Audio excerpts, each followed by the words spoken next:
they say over from an atheist Israeli soldier, a tanker in the Israeli army, who one time was in a tank running drills along the Syrian border. And the drills that they used to run were mock-style drills. They'd kind of go up and down the border, and at the same time, they would do different procedures preparing if there would ever be an attack. This particular Israeli soldier, who happened to have been the gunner in the tank. In every tank, there are 5 men. There's a driver, there's a loader, a gunner, and another 2. So he was the gunner. It was like a guy who sits in front of a machine playing a video game. But it's only one life on this game. You don't get another 2, 3 chances, lo aleinu. So he says over that they were driving along the Syrian border, and somehow or other they were doing a procedure, and they found themselves all the way at the end of the border, much further than when they were supposed to go. And suddenly, when they went up on the top of one hill, they looked down, and there were 5 Syrian tanks just sitting there.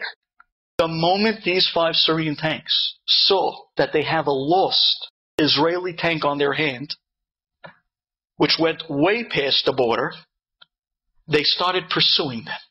The tank turned around, and this gunner relates that they were driving as fast as they could, but it was a tank. How fast can you go? And suddenly they felt the shadow, they felt the heat of the 5 Syrian tanks behind them in hot pursuit, literally. They decided, after looking at the terrain in front of them, if they were going to go the smooth, straight route, they would catch up to them and they'd be outnumbered 5-1. They saw some brush off to the right. They decided to drive through this brushy, bushy type of an area that's difficult for tanks to go through, hoping that maybe they'll lose them in the ins and outs of the terrain. He writes that right when the Israeli tank entered this bumpy, rocky brush area, with the 5 tanks right behind them, suddenly in front of them they saw something that blew their living minds. In this desertly-like brush area, they see a rabbi in a talit and tefillin with a siddur, shuckling, praying, right in front of the tank. As not to hit the rabbi, the driver pulls off to the side and actually goes right around him, continuing off now to the left. They turn around and they want to see exactly what's going to happen to the rabbi. The 5 Syrian tanks are in hot pursuit right behind them. Suddenly they see that one of the Syrian tanks that drive right up to where the rabbi was standing blows up. They look forward. Again, they see the rabbi out in the field. As not to hit him, they avoided him. They drove the other way and around. And again, the tanks continued.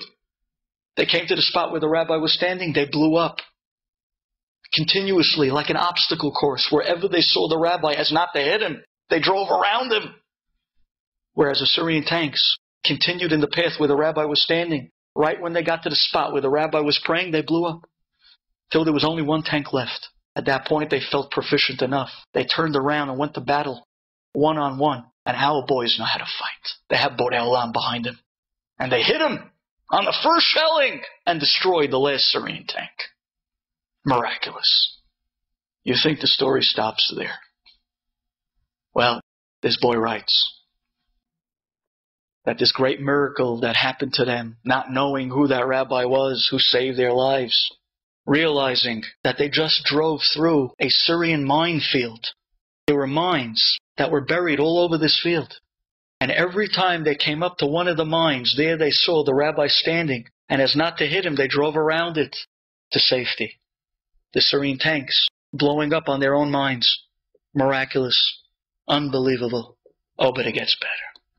Because at the end of the month, when this boy, the gunner, he goes home to tell his family and friends what happened, after a short, brief weekend of chofesh, he comes into his house. He sits down by the table, and as he's telling his father over the miraculous story, suddenly he turns white.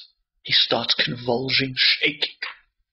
He looks up on the wall, and there he sees amongst the family pictures a small picture of a rabbi, a great-grandfather, the face of the man he saw earlier that week out in the minefield, praying with talit and tefillin. The boy totally lost himself. He screamed to his father, Abba, mize, ze harav, ze haben adam. That's the guy. He's the guy that was out there in the minefields.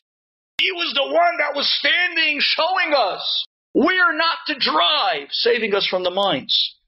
Who is that? His father smiles. Ze Abba shelcha, ze Saba shelcha, ze Abba sheli, Saba shelcha. This is your grandfather, who you never met. The mines of life, they're out there buried under the ground. We don't even know they're there. We don't have a clue that we're driving through a field of danger.